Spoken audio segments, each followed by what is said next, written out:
Hey, what's up, everybody, and welcome back to That Triathlon Show, the podcast presented by scientifictriathlon.com.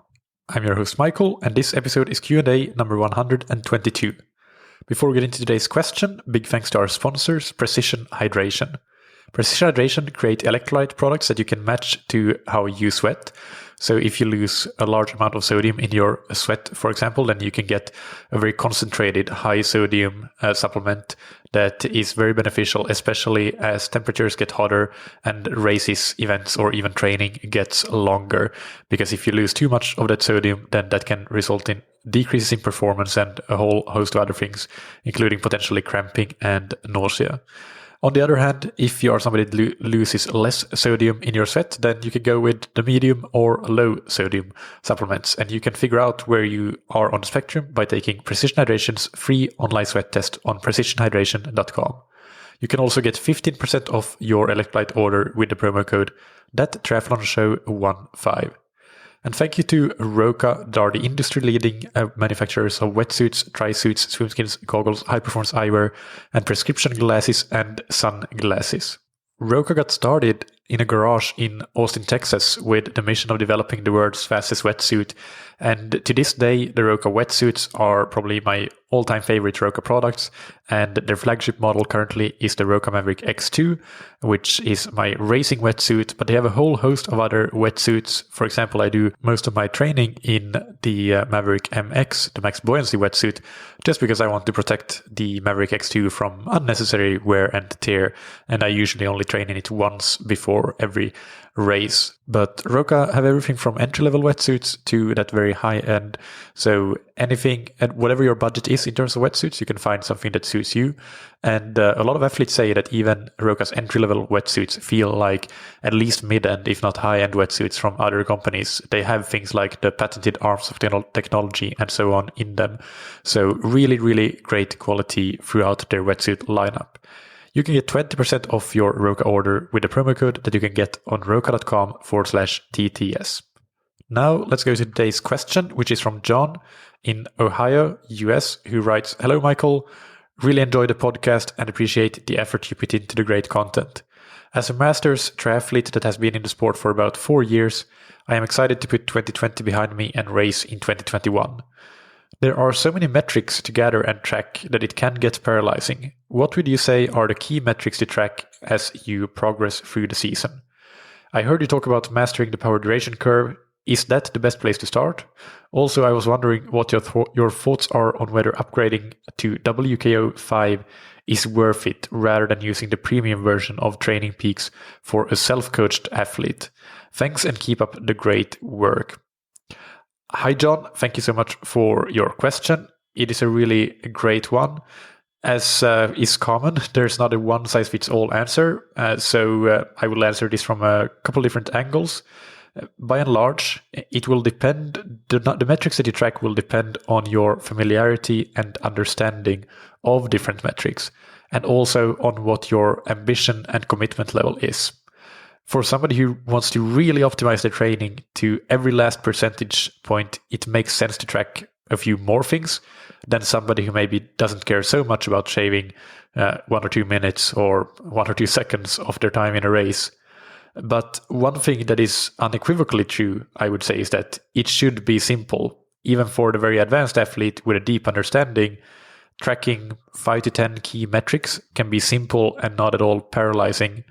And so it's fine to go to that number of metrics, go to 10 metrics, for example. But somebody with less experience in tracking metrics and in training in general and understanding of training principles might find that 2 to 4 key metrics is more than enough. And any more than that, and it becomes too much. It becomes paralyzing and no longer simple. So keep it simple is really the first rule to abide by. In other words, an important take-home message early on is that it's better to focus on fewer metrics, but that makes sense to you and that you can make sense of when analyzing and planning your training, rather than to track too many and risk missing the forest for the trees, which is an easy trap to fall into. I've definitely done that myself on multiple occasions. I probably will do that again in the future. That's just the nature of coaching. You do mistakes and hopefully you learn from them and you try to do a little bit better next time. I recorded a Q&A actually almost 2 years ago, which was Q&A number 30, where I discussed metrics and data analysis for self-coached athletes. So that is also a good listen to see what I recommended at that point. And it will be fairly similar to what I'll say today. But as I said, that was 2 years ago. So it's a good time to do an update on which specific metrics I would recommend tracking. In that episode, I talked about 2 types of metrics, and those were process metrics and performance metrics. Today, I've actually changed my thinking on this a little bit and added a third category, which I would call something like recovery/readiness to train. We could also change it up a little bit and talk maybe about input and output metrics, where both performance and that recovery/readiness to train would go under output. If you prefer that, but let's just for the purposes of this Q&A, we'll talk about those 3 different categories, which would be process metrics, performance metrics, and recovery/readiness to train metrics. So what I'll do now is I will describe the metrics I think are the primary ones that you could choose from. That doesn't mean that you should choose every one of them. You should choose from these metrics. I will list 2 to 4 metrics for each of those 3 categories that I mentioned. And I think these are the most important ones. So if you choose a grouping of metrics from this master list, then you will get far. And I'll also give some suggestions around the relative importance of these. So depending on what level of athlete you are, if you're more of a beginner or a very advanced athlete, then I will tell you which metrics I would recommend you where you track or don't track depending on your level. And basically, it's pretty simple. The beginner should track the least metrics and the advanced the most. So you don't necessarily subtract any metrics from the advanced athlete. You just keep adding a few as you move up the level from beginner to intermediate to advanced. So let's start with the process metrics. And the first one is training volume. There are many different ways to measure this. You could talk about duration. You could talk about distance. You could talk about kilojoules. You can measure total training volume, and you can measure it by discipline. I think duration is good to start with. It's simple, and you should measure your total training volume and your training volume per discipline. But training volume here is the key metric. You need a way to measure that. If you want to get more advanced, perhaps then the kilojoules could be a good one rather than duration, as it also takes intensity into account better. But I think duration is fine. And next, related to training volume a bit, is compliance. Basically, what percentage of your planned training did you actually do as planned? And that's something that can be a bit tricky to track. Maybe you don't need to quantify it. I like to quantify it for my athletes in WKO, actually. I don't think as a self-coach athlete you necessarily need to do that. I think that you can just, on a monthly basis, look back at the month that was and see, overview your training. Did you do all your planned training? How many sessions did you miss? Why did you miss them? So it can be a qualitative metric for self-coach athletes to make it more simple. For coaches, I do think that it should be qualitative, of course, but you can also have a quantitative aspect to it. I like to say that if an athlete is not really being 90% compliant, then something needs to change. Something is up, and we need to fix it, because it's a problem if we don't have 90% compliance. So in that sense, I do have a quantified version of it, which is simply looking at the volume planned versus volume completed. So it's not too difficult to track that either, but you might not be able to do that straight away in most standard training software. You might need something like WKO to do it practically without doing a lot of manual work, which you probably shouldn't do a lot of manual work with any metric, because then it becomes too difficult and not worth it. Next, the third process metric would be to track your training intensity distribution. And that means, for those that are not aware, how much time did you spend in each training zone? So I prefer using a 5 or 6 zone model. So usually quite often we talk about the 5 zone model in terms of heart rate. If we are talking about pace zones or power zones, I like to add a 6th training zone as well, which is anything that is kind of more on the very anaerobic side or neuromuscular side. So a power number, for example, that you can only hold for for 2 minutes or less, that's where you go from zone 5 into zone 6, roughly speaking. Either way, a training intensity distribution looks at how much time in total and as a percentage of your total time did you spend in each of the training zones. How much time was spent in zone 1, in zone 2, in zone 3, in zone 4, in zone 5, and in zone 6 if you use that, or whatever system you're using. If you're using a 3-zone model, zone 1, zone 2, zone 3, looking at each of those, just getting an idea of where you're spending your time.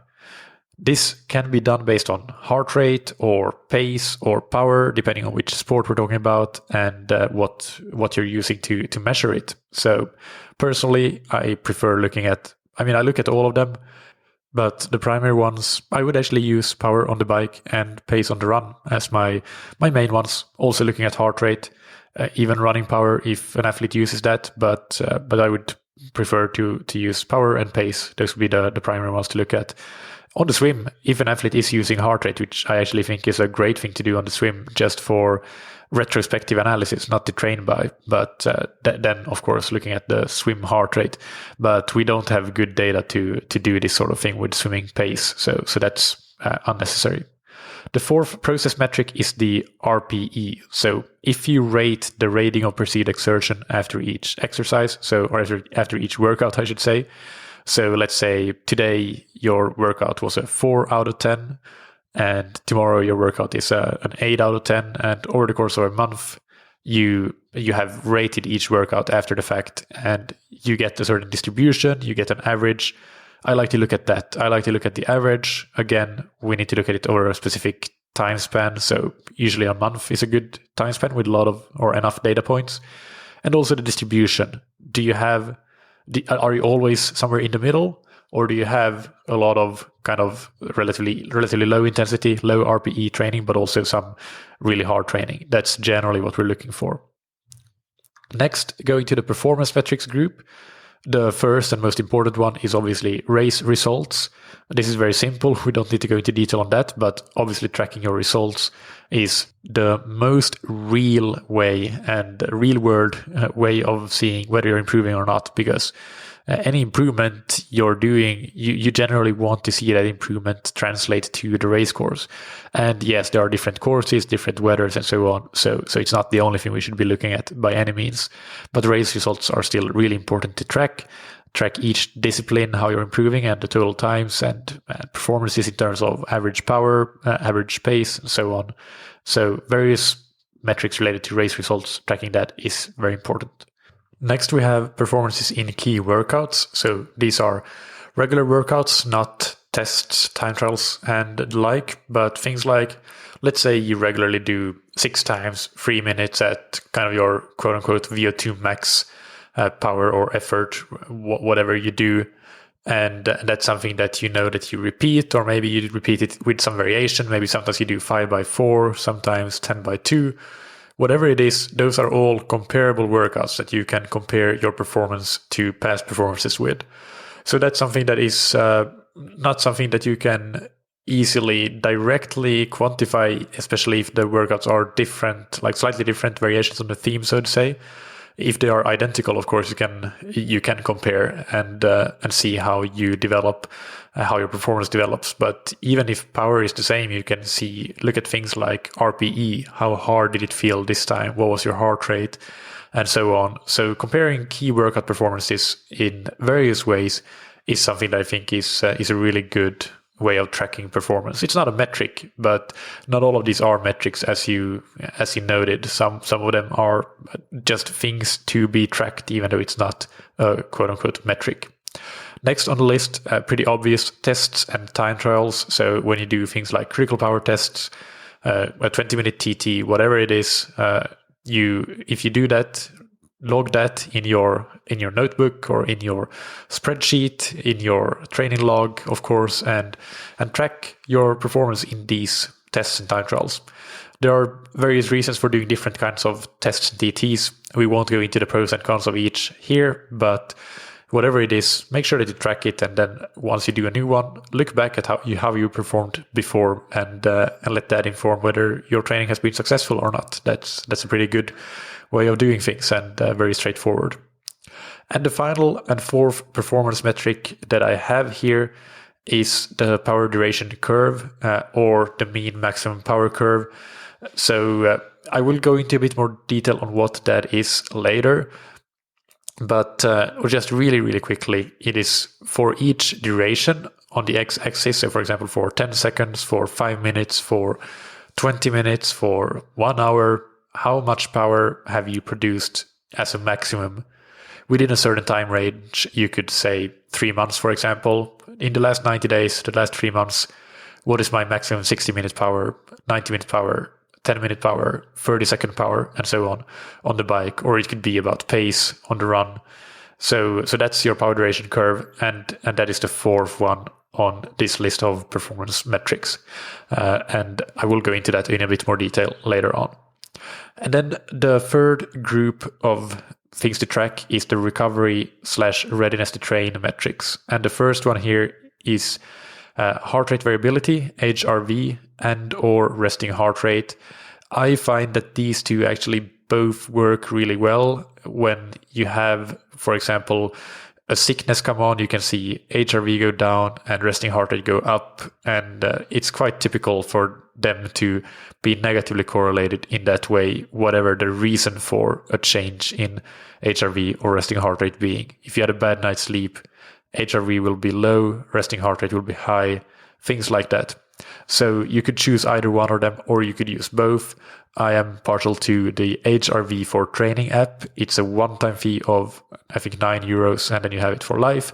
It's a great app, and it tracks with a 1 minute morning measurement, both your morning HRV and your morning resting heart rate. So it's very easy with that app to get both of them in one go and with an accurate measurement. So that's my personal recommendation. That's a great metric to assess recovery and readiness to train. The second one is called feeling, perhaps.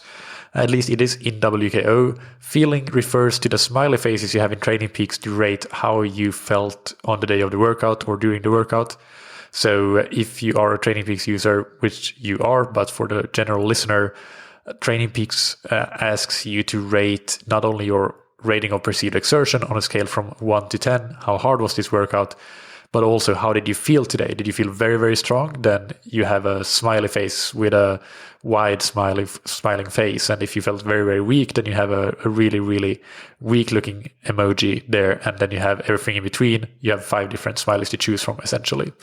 So tracking that is actually quite good. And it's something, when you look back at the month, if you see that during the last week of the month, you started feeling worse and worse, and most of your workouts were lower than neutral, then that's definitely something that should be a yellow flag.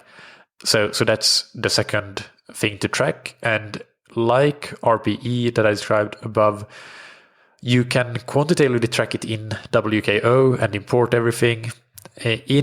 Directly in Training Peaks, unfortunately, you can't track it as of now, at least. You have to look individually at the workouts, but you can at least get a feel when you can monitor them, even if you don't. You can't do arithmetics with them, like calculating the average feeling the way that you can in WKO, for example. That's perhaps an unnecessary side note, but feeling is another good metric to have or to consider. And finally, sleep duration and sleep quality is actually something that I don't really track, neither for myself or for, actually I do track that for myself. Just I know it in the HRE for Training app when I do the morning measurement. So I take that back. I don't have a specific device to measure anything. It's just my self-rated duration and quality of sleep. But it's not something that I use with many athletes because most people don't track it. But it's something that I think if you are tracking it, can definitely be useful. So I would consider that something that is potentially the one that I should start tracking more and using more in my coaching that I'm currently not using. Definitely the next candidate to be entering that key performance metrics chart that I have. So yeah, that's sleep duration and quality, and that's the third metric. So those were, I know I cheated on some of them because HRV and resting heart rate that I lumped in under one item and so on, but 10 high level items is on that list, 4 that were on the process side or input side, and 4 that were on the performance output side, and 2 or 3, if you also count sleep, that were on the recovery/readiness to train side. I should emphasize here that is not a short list of metrics at all. And given how you, John, phrased your question, I would not at all recommend that you track all of those metrics. Tracking all of those metrics is something that coaches listening might want to do. And maybe some of the most advanced athletes and power users of training software, really, really technically savvy and knowing the ins and outs of training and coaching lingo and methods. Personally, there really isn't a whole lot more than these 10 metrics that I ever track, because there's just no need. These are kind of all encompassing, and anything else is really beyond even marginal gains for me, in my opinion. And of course, within these categories, there can be quite some variation. For example, as we talked about in the tests category, a test could be something like a straight time trial, let's say a 30-minute time trial, or it could be a metabolic test, or it could be some sort of sub-maximal test, like a power to heart rate test, things like that. There are just a tons of different tests that you could use. And depending on which ones you choose to use, you might be tracking your performance in a couple of different tests in each discipline, potentially. So even though tests is here named as one thing to track, you might actually be tracking 6 different types of tests, 2 for swimming, 2 for biking, and 2 for running over time, just as an example. So anyway, all that to say that if you track all of these high-level items, that is a lot of work. And I know that because I do track all of them. But I really don't track anything else at a serious level, because that would just go beyond being doable. By that I mean, yeah, I might glance at some other charts and tables, but I rarely, if ever, really focus on anything outside of that main list of metrics that I just listed, and have anything else inform training decisions. Of course, athlete comments and such are really, really important, the most important thing, but that's not, I didn't put them here under metrics per se. So this high-level list is more than enough. Choose among these.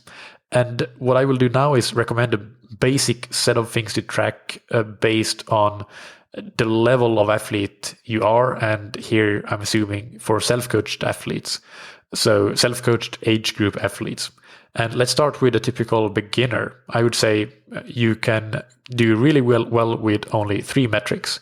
And the first one would be to track your volume, perhaps as duration would be my recommendation. The second would be in terms of performance to track race results and tests or time trials. Actually, that's already 3 of them. But then, the fourth one would be optional, and that would be if you want to track a recovery/readiness to train metric. I don't think it's absolutely necessary if you just feel good and you are in tune with your body, but you could benefit from tracking HRV and or resting heart rate just as a bonus. So let's call it 3 metrics plus a potential bonus for beginner athletes. That's all you need. For an intermediate athlete, I have a basic list of 6 metrics that might be appropriate to track. That would be volume and then compliance on the process side of things. Volume, compliance, and training intensity distribution on the process/input side of things. And then on the performance side of things, you would track race results and tests, as well as key workout performances. And then on the recovery/readiness side, I do recommend, once you get to that intermediate level and maybe start training a bit more, to track HRV or resting heart rate. And finally, for the really advanced athletes, power users, and coaches, you might also add tracking RPE and feeling, and also the power duration curve. I think any athlete should always rate their RPE and feeling after each workout. But what I'm saying here is that advanced athletes might actually want to track it in a way, for example, look at the average RPE on a per month basis and see how they're trending and things like that. And I don't think that you need to do that necessarily as a beginner athlete or intermediate athlete.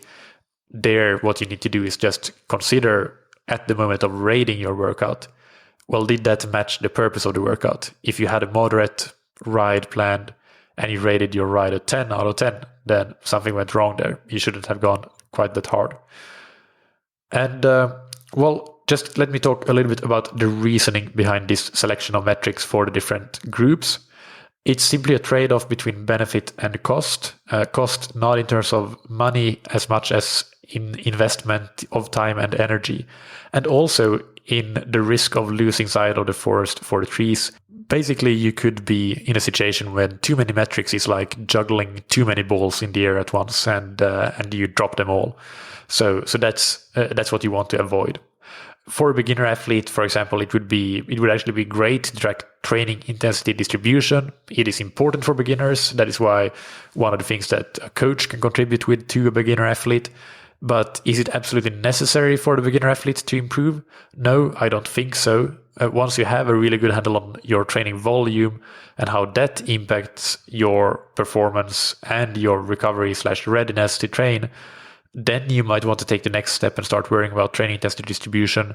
But at that point, you're already an intermediate athlete. And the reality is, unless you do something absolutely ridiculous, a suboptimal training intensity distribution won't stop you from improving at a beginner stage of your endurance sports journey.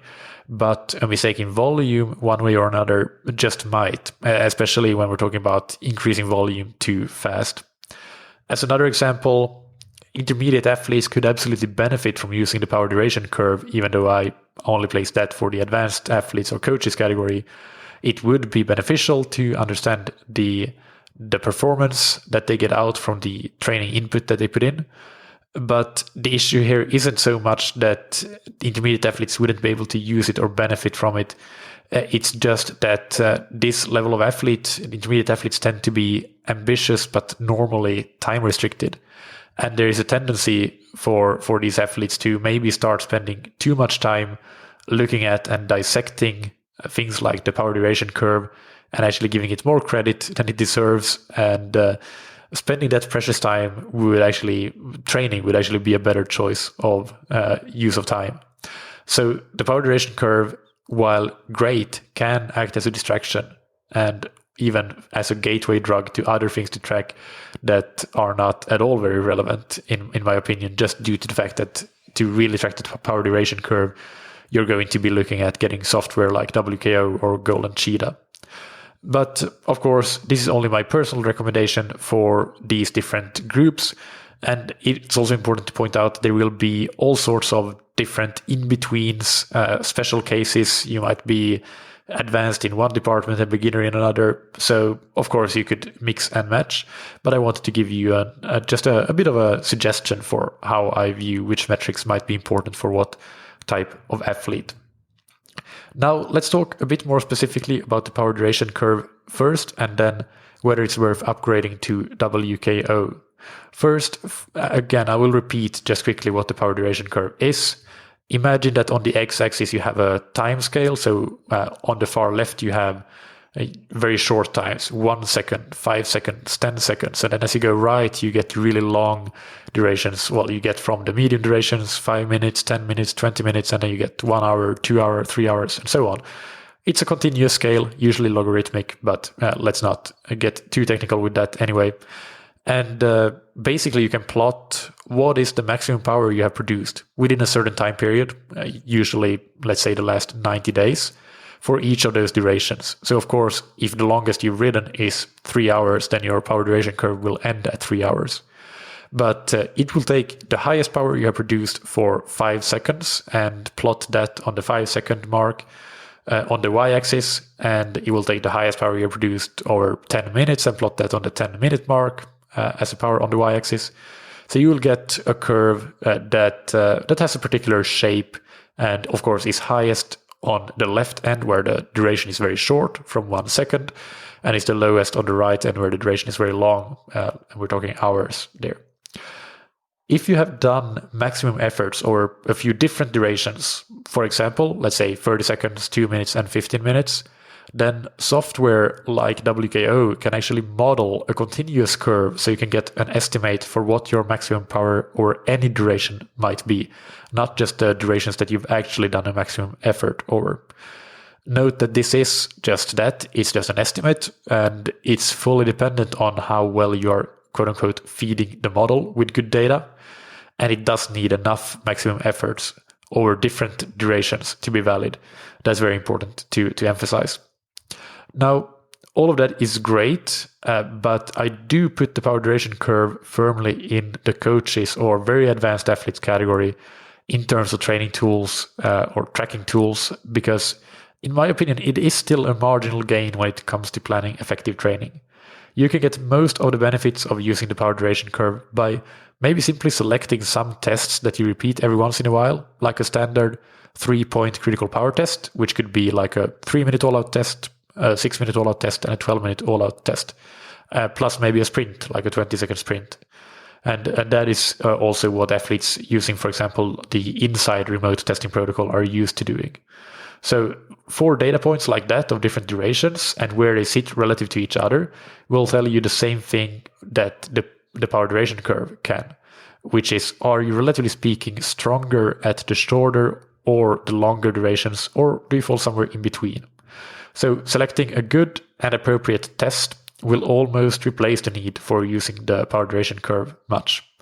Now, that's not to say that there aren't other nice features of the power duration curve, but practically speaking, I find that that even I don't use them that much, because I don't really like to have my athletes go all out all that often. I don't like to have to feed the model all the time, and over many different durations.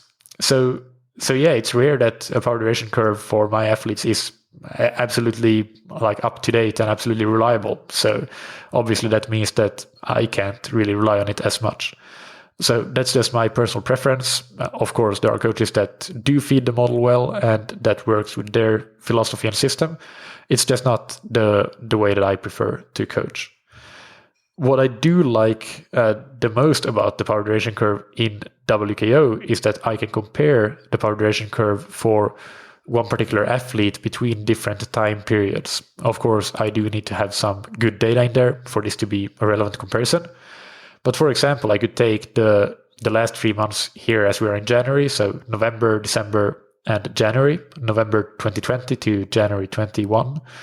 And I could compare that to the same 3-month period 1 year earlier and look at the 2 different power duration curves and the mean maximum power curves, which is the actual data and not the model. And see, first of all, whether the actual amplitude of the curve has changed. Is the athlete stronger across the board, producing more power over any duration? Or has the shape of the curve changed? Are they better at the tail end of the power duration curve, where we have the long durations that we really want to improve as triathletes? So in terms of analyzing athlete development, it can be really useful to see if you have actually managed to sort of shift the athlete phenotype this way. That being said, in Training Peaks Premium, with a premium version of it, you can also view your power duration curve, sort of, even though it's not a continuous curve. You can go to your dashboard and open a chart called peak power. And that is a power duration curve or a mean maximum power curve where you can't see every single second of duration because it's not a model. And also it's not a full mean max power curve, but it's actually just peak power numbers for specific durations like 5 seconds, 10 seconds, 20 seconds, 30 seconds, and many other data points, but not all of them. And actually, there is more than enough data points there to get a really, really good view of your power profile, even though you don't have the power duration curve, the power duration model, and you don't have the full continuous curve there. But actually, that's a great chart that you can use, and you can use it with your Training Peaks Premium account. Also, I should mention that the free Golden Cheetah software that you can download on the internet also has a power duration curve model, so there is a free option to get one. You don't have to pay for WKO. But let's tackle that question now. Is it worth it to get WKO 5 and use it in your question instead of Training Peaks Premium? Well, so for listeners that are not aware, let's of course cover the costs first. Training Peaks Premium is $10 per month when you purchase a yearly subscription, so $120 per year. WKO 5 is $169 as a one-time fee.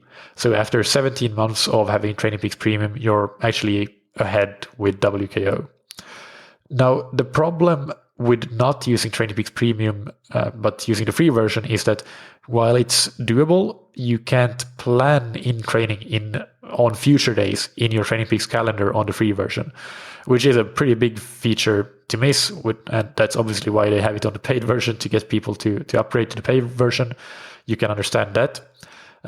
But while you could have your training planning in a separate spreadsheet and then just do the tracking or just look at the workouts in retrospect in Training Peaks, that's something that you could do.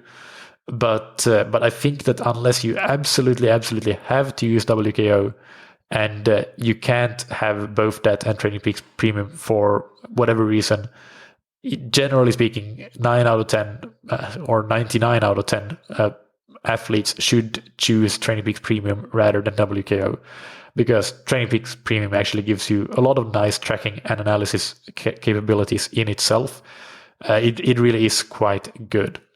If we were to go through my high-level list of metrics to track again, or things to track again, the only thing you really can't track in the Training Peaks dashboard is the power duration curve in completeness, although you have the peak powers, as I mentioned. And unfortunately, at this point in time, you don't have the option to track RPE and feeling on the dashboard. You can only look at them on the calendar in your workouts. But you can track them through WKO. And I have to think that Training Peaks will change that in their main product if enough people send them complaints about that. So hint for that. But irrespective of budgeting, let's say it was all free. If we again come back to how you framed the question, there are so many metrics to gather and track that it can get paralyzing. What would you say are the key metrics to track as you progress through the season? Well, WKO is not going to help you get over the problem of there are too many metrics to track, so it can get paralyzing. You need to help yourself with that by deliberately selecting a select few metrics to track. And actually getting 100 new charts in WKO is not going to help you with that. Now, don't get me wrong, I do like WKO, and to me, it actually helps me keep track of the important metrics. But that is because I have actually done some custom coding in WKO, set up custom charts and tables, a customized dashboard as well, that shows me only the metrics and things that I want to track and am interested in. So I can filter out all the rest very easily. And that is a powerful feature of WKO, that with some very basic programming skills, you can make it into almost anything you want. It's an analytics engine, as lead developer Tim Cusick puts it. But do I recommend that people have to learn how to code just so they can get the most out of WKO? Absolutely not. Of course, you don't have to learn how to code to use WKO, because it has so many pre-built charts and tables to choose from that almost anything you want is already there. But again, you might run into problems of choosing what is actually important. What do you really actually need to look at? So my advice to you and anybody that isn't a coach or a very, very advanced and tech-savvy athlete is there is more than enough data available on platforms like Training Peaks or other training software, that adding an admittedly much more powerful platform, but also much more confusing one to the mix, really risks making you take your eye off the ball and what's really important. So a couple of final words on that. This is by no means a criticism of WKO. It is a great platform, but it is built for a very specific demographic, and it can derail progress of somebody who doesn't have a very, very good handle on their training by the mere nature of making things more confusing and complex for athletes that might not have the prerequisite training and coaching knowledge and experience to benefit the most from it. So I think that's the sticking point, that I would say that there's a high bar in terms of coaching and training knowledge that you should have before starting to use WKO. The technical bar, not so high actually. Don't be put off by what I said about that. But it's about being honest with yourself in terms of your training and coaching knowledge, and whether you will actually use WKO for good or whether it will confuse the heck out of you. So in summary, to answer your question, it is absolutely understandable that by the looks of it, there are just too many metrics and it becomes paralyzing. The key to solve this problem is to select the few metrics that are actually relevant and start caring about them and only them. Some athletes might have as many as 10 metrics that they can track, and others will have only 3 to 4, and that's fine. Know yourself and find your right number. It's a good place here to remind yourself of Occam's razor, which states that in its simplest form, at least, the simplest explanation is usually the right one. If we're looking to use metrics to assess why our training did or did not work, in other words, then we really should adhere to this principle. And that's not to say that we can oversimplify things either, but by far the more common mistake I see in self-coached athletes is making things overly complex and over-analyzing things, not the other way around. So don't be afraid to keep things simple enough. In a wicked learning environment, to make a social psychology reference, I believe that this is way more likely to lead to success and performance improvements. So I hope that this helps, John, and good luck. That's it for today's Q&A. I will link in the episode description to a couple of related episodes, Q&A number 30, which was also around training reviews and metrics for self-coached athletes, and to beginner tip number 29, metrics you should be tracking, and that one specifically directed to beginners. Keep sending in questions. My email is michael@scientifictriathlon.com, and it's Michael with a K. If you're interested in coaching or training plans, do check out scientifictriathlon.com and everything we have to offer. We hope that we can help you in your training and racing in the upcoming year. Thank you finally to our sponsors, Precision Hydration, that you can find on precisionhydration.com. Go and get a free hydration plan and get 15% off your electrolyte order with the promo code ThatTriathlonShow15. And thank you to Roka, that you can find on roka.com. Check out their industry-leading wetsuits, tri-suits, swimskins, goggles, high-performance eyewear, and prescription glasses and sunglasses, and get 20% off your order on roka.com/TTS. Thank you, as always, for listening. Keep training smart and keep loving triathlon.